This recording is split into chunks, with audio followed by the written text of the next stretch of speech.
Thank you very much. Andile, I see you chomping at the bit to get up here, so the stage is all yours.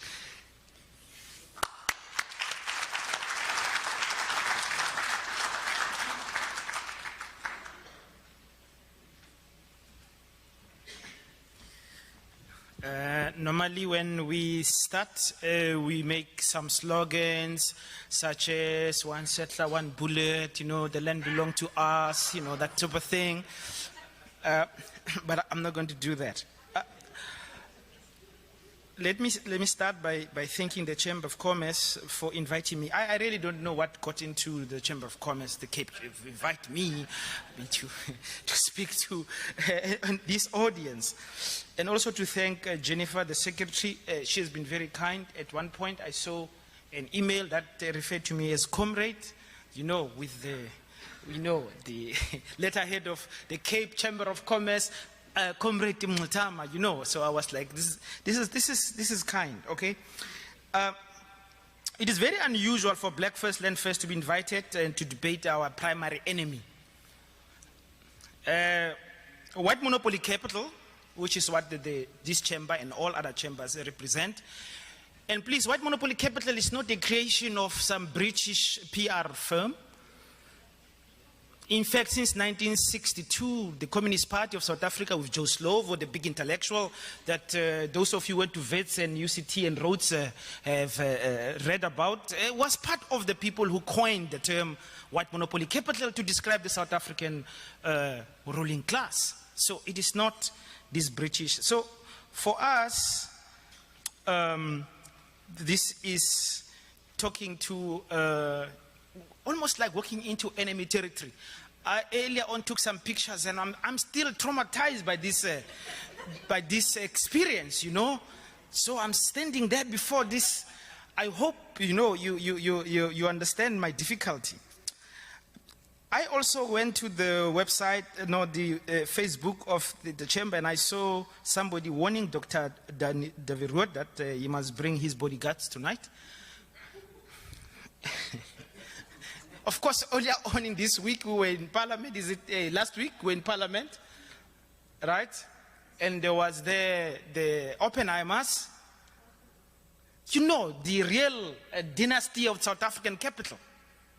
And we had a very friendly engagement with Nikki and Jonathan, So we were surprised when people are losing their heads that you have invited us to speak here. I also want to acknowledge quickly the presence of the provincial leadership of our movement. Let me be clear from the onset that I do not believe in dialogue with those who have taken our land. We move from the honest recognition that there is an irreconcilable point of departure between the oppressor and the oppressed. We can't reconcile these points of departure between the landless and those who stole their land, between the colonizer and the native. And to bring it closer to home, we as Black First Land First do not believe that there's an ethical, dialogical exchange between whites and blacks. Because there is a prior problem of what separates us, which has not been addressed. Therefore, when we enter into a dialogue, it's a false dialogue. Because it is not a dialogue of equals. You still have our stuff. Huh? And how can you, let's think about it a little bit. So a guy steals your car and then you meet them in the street. You must disregard the fact that the guy's got your car. Now you must have some kind of a dialogue. Even dialoguing over the car is unethical. The person must give you back the car. And then you can enter into an ethical engagement. See, Nelson Mandela, when he was talking to white people here, he was trying to do something now I recognize as important. He only made it possible for us as black people to be able to control the army, to control the police, to control the intelligence. In fact, I think soon we'll be able to control the judiciary as well. And you will realize soon why that is important. I was one of those young people who said Mandela is a sellout. But I see now that maybe the deal, was bad because it prolongs the revolutionary process. But now, the state is by and large, at least those elements of repressive elements of the state, What does that mean? It means, and I'll talk about the inevitable civil war, which must resolve the historical question. When that happens, a large chunk of the state will not be as repressive as the white state would have been. So that is, I think, the gift of Nelson Mandela to us. I will jump this stuff on decolonization and Fanon and so on. I want to say that I am not here to be understood. I don't want to be understood. It will be to ask too much from white people to understand me. Because if you understand me, you will then have to commit class suicide. Obliterate your position in this society as owners of the means of production. That's an impossibility. It cannot happen. So I'm not here to be understood. I'm here to simply tell you this, that there's a group of black people in this country who do not accept the deal which is continuing up to now. We are here to take back that which belonged to us. In fact, we must start with Nando's. You know, I was thinking about Nando's. So Nando's sells chicken, right? So where is this chicken raised from? From whose land? Our land. So we take the land and we take the chicken as well. And I mean, as I said, no, we don't want the chicken feet. The problem of the chicken feet is that right now we eat the chicken feet. So there is no, you see, black people are in a perpetual state of crisis. So this idea that you do land redistribution, there'll be trouble. No, we are in trouble now. So the economic armageddon that you have, you must be scared. I mean, if I was white and I was part of capital, I would be. Because it means that the reconfiguration in a much more radical sense of my state of being. Let's talk about the land question. Whose land? No, the land belongs to black people, African people. And these African people include the Khoi and the San. In fact, let me make it clear that this, what I call Mampur colonial historiography. You know Mampur, the Buddha drinking Mampur. It's Mampur colonial historiography that tried to separate the Khoi and the San from the African. It's just nonsense. It's apartheid nonsense. The Khoi and the San are African just like I am. In fact, I am Khoi San. Look at my nose. Try to pronounce my surname. So there is this separation. It's the nonsense of AfriForum, which ran away from us, by the way. We were invited with AfriForum, supposed to be here. AfriForum is going to be there on Twitter insulting us tonight, as they always do. But when it comes to debaters, they run away. But they have the money, of course, because they're part of the land thieves. AfriForum comes to the Western Cape, give money to some of our people here, call them kings of the Khoi and the San, and say the Xhosa and the Nguni have stolen your land. And then they go to speak to the king of the Zulu people, King Goodwill Zwelithini, and say to him, oh, we can help you. King Goodwill Zwelithini is Nguni. When they speak amongst the people here, the Khoi and the San, they say the Nguni stole your land and they involve in genocide. When they go there to speak to the king, our king, they say to the king, we will help you against land expropriation without compensation. So we know this is the old story of dividing and ruling us. I'm very happy to say that the king has not accepted this proposition that they did together with the Boer. They must stop land expropriation without compensation. The stupid proposition is Julius Malema, Motlanthe, and Cyril Ramaphosa, who are saying they want expropriation of land of black people. They want to expropriate the land of the king. No, land expropriation is about taking land from white people, giving it to black people. Not taking the land of black people. Absolutely. Now, the land was stolen from us through various means, but particularly because of the superiority of the arms of the invading colonizer. There can be no valid treaty agreement between the oppressor and the oppressed. All those documents that sometimes referred to by historians are documents of the oppressor. Whites in South Africa have no land rights. Their right to land emanates from conquest. And I mean, I accept this proposition. That the land that white people have and the property, and I don't make that distinction, is property that gained out of conquest. Now, of course, what that means is simply this. If we want our land back, then it means we must engage in a process of reconquest. You're not going to give us that land. We fought for it, you bled for it. That is why the idea that land has got no value doesn't make sense.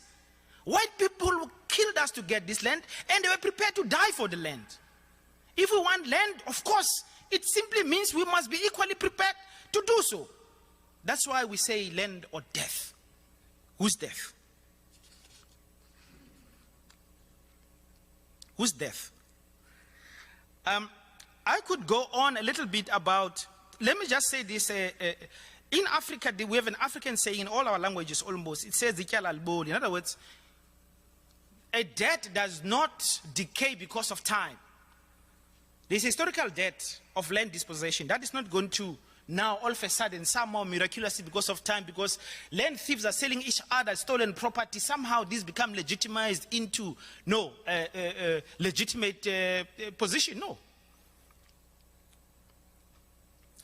I want to move now on just one. What is the impact of land dispossession? From land ownership emanates the control of the means of production. The entire economy is based precisely on this. You can't jump steps, Dr. Ruth. You can't jump to technology, education, and so on. You start from the original position. Go to Taiwan, go to Japan, go to South Korea, go to China. The successful models of, if you like, industrialization and technological development. Japan, in particular, 1945, radical land redistribution kickstarted the accumulation process on a much more equitable basis. This is true for China. You here say, no, don't do that. Jump to technology and skills. I know a lot of black people who have degrees from even these prestigious universities can't get jobs. Because we have not addressed the original question. Let me just give you this a statistic, for instance, quickly. But the point is this: land ownership gives you control of the economy, and I want to argue also control over the state itself. And we will debate about the state because we have different notion of the state. Importantly, from land ownership emerges identities. And this is an important point for me. Whites are united by a common thread which links them back to land theft. And it's an irrational bond that comes from this. Let me give you some facts and show you this bond. South Africa is a country of about 123 million hectares. We have about 58 or 56 million people. Whites constitute about 4.5 million people in South Africa. But here is the fact. Only 35,000 white people own 80% of the land. That's not even, can't fill up a stadium. You know, all black political parties, they fill up stadiums, you know, regularly, right? So, if we took all the white people who own this, about 8% of the land, they will not fill up a stadium. But I said this white people is 4.5 million people. So the majority of white people actually do not have land. So this idea that they are the defense force of white monopoly capital, the elite, white class, is irrational. A rational proposition would have meant the white working class, the white poor join together with black people and actually dispossess the white elite. So the land question is not an economic question. It's a question about who are you. And that's why white people, the white working class, is prepared to defend its ruling class, its proper ruling class, its actual economic enemies. Let me just continue and show you this. South Africa is a semi-arid country. We know this. I hope we know that.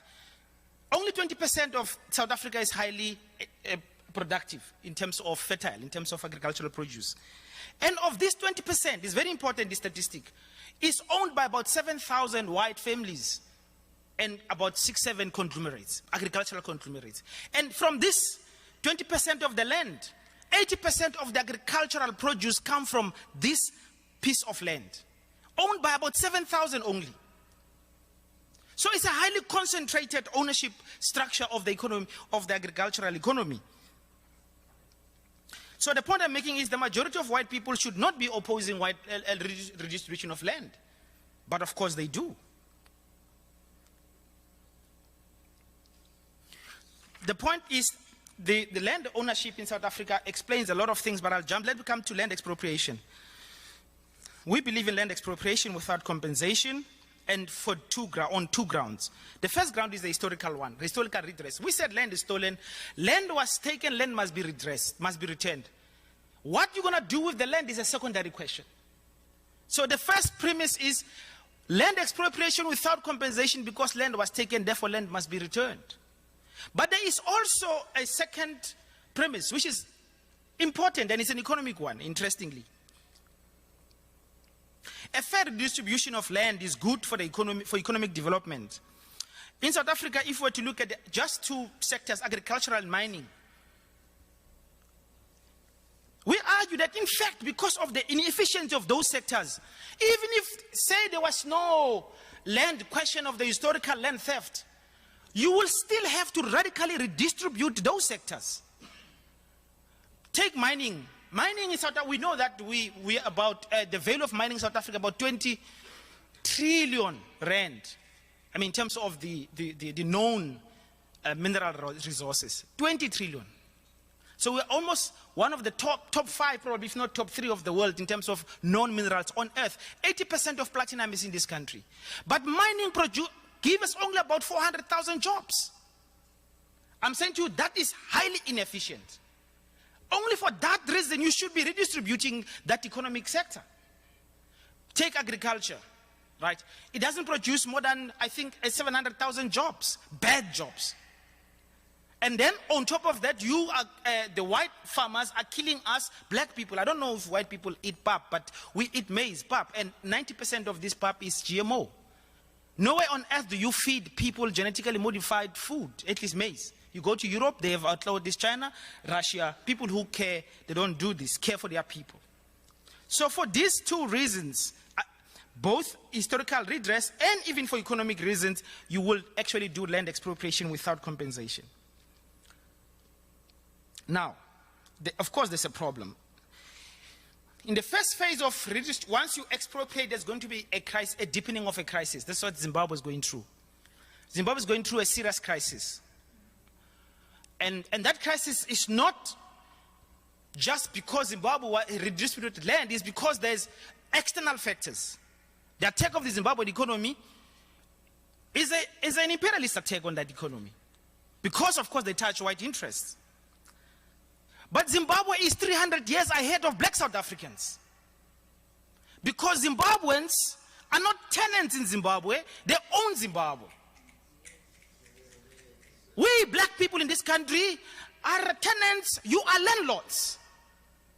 So we have not begun. So we are already in an ongoing recession as black people, not because there is a revolutionary crisis which is addressing a problem.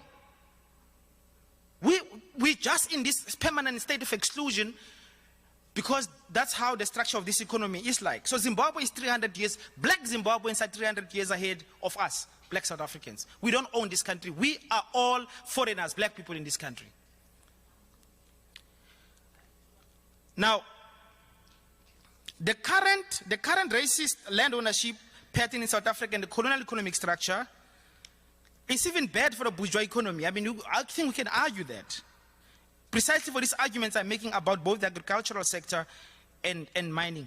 And we know that in agriculture, part of the recession, the technical recession, which is just affecting white people, because we have always been in recession, it is caused by the agricultural sector's economic terrorism, because they are not producing as part of trying to pressurize government to stay away from this land expropriation question.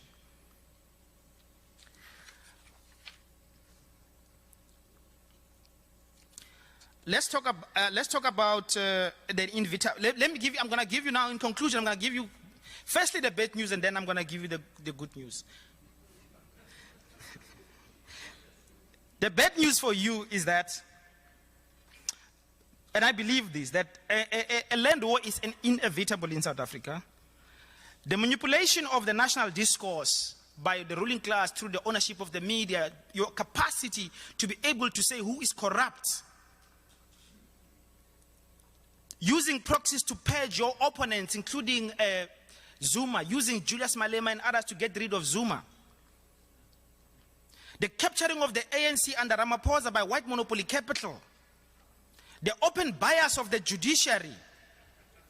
the white arrogance of forces such as AfriForum and the Oppenheimer family and the Rupert family, the deepening poverty, alienation of black people, these are the building blocks towards this Armageddon, which will happen. When the Guptas landed at Waterkloof military base, there was so much noise and well-funded campaigns that ended up getting rid of Zuma. The banks of the Guptas were shut down and they were chased out of the country. You all call that state capture and corruption. You're all correctly very unhappy. But let me give you an interesting scenario.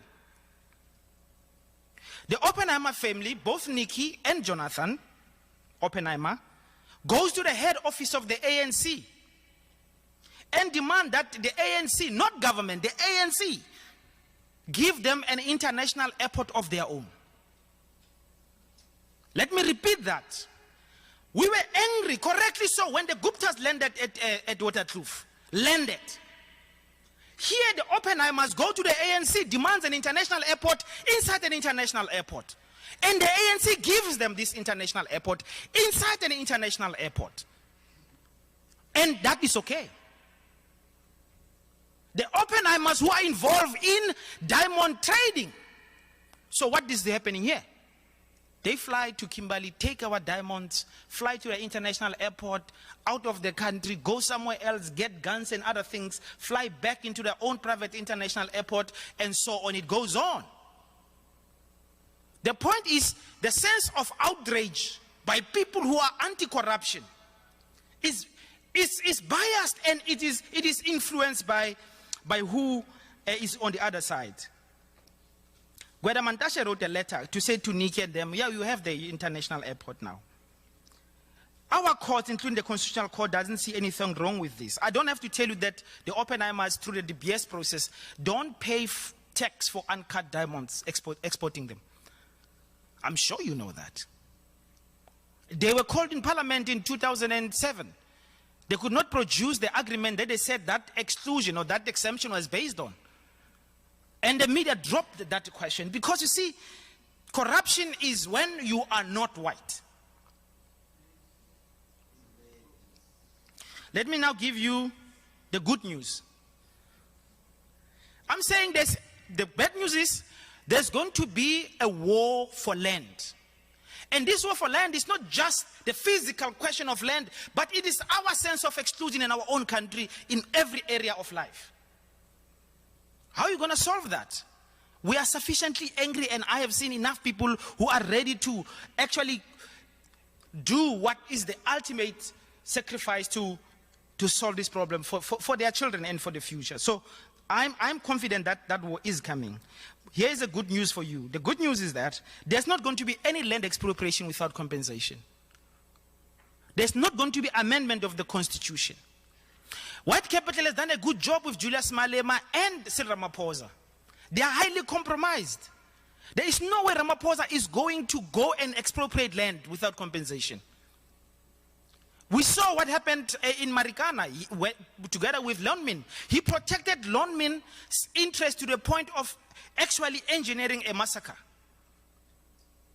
Julius Malema himself, he makes enough noise, and some of you get terrified, white monopoly capital, and then you make that a call during the middle of the night, and then of course you deliver some things to him, and then of course the whole thing goes away. So no, the good news is, at least in the medium term, short medium term, there's not going to be land expropriation without compensation.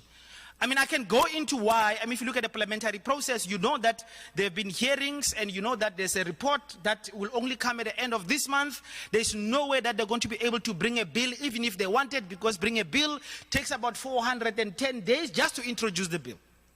If they wanted to expropriate land without compensation, they would have used an instrument which is available to them already, because President Zuma did not sign the expropriation bill. So all they needed to do in February this year was to say, we agree we're going to now amend the Constitution, and then go to the expropriation bill, which has been rejected by Zuma, and draft it so that already it fast-tracked the process of land expropriation without compensation. So in the medium term, no, don't worry. These guys are just using the land expropriation discourse to get votes from black people next year. It is about elections next year. It's not about expropriating you. So what about those of us who do want to expropriate you? You see, we are not going to take your money. We are not going to take your calls. We are organizing ourselves. You already know, I'm sure some of you, that Johan Rupert has got 10 interdicts against our movement. He had to go to court because we have identified 10 farms of his, and we have organized people to go to take these farms. And he ran to the High Court. But you see, Johan Rupert's problem is this, and there's a problem of white people. He's got too many farms. So he's got interdict against us on 10 farms. Okay, we say, good, Johan Rupert. Those 10 farms, maybe we'll not take them now. What about the 100 others? So here is what's going to happen. We are clear that both the EFF and ANC will not amend the constitution before the 2019 elections. We as Black First Land shall simply lead a process of a people's-led land expropriation. We are already identifying farms, we are identifying houses as well.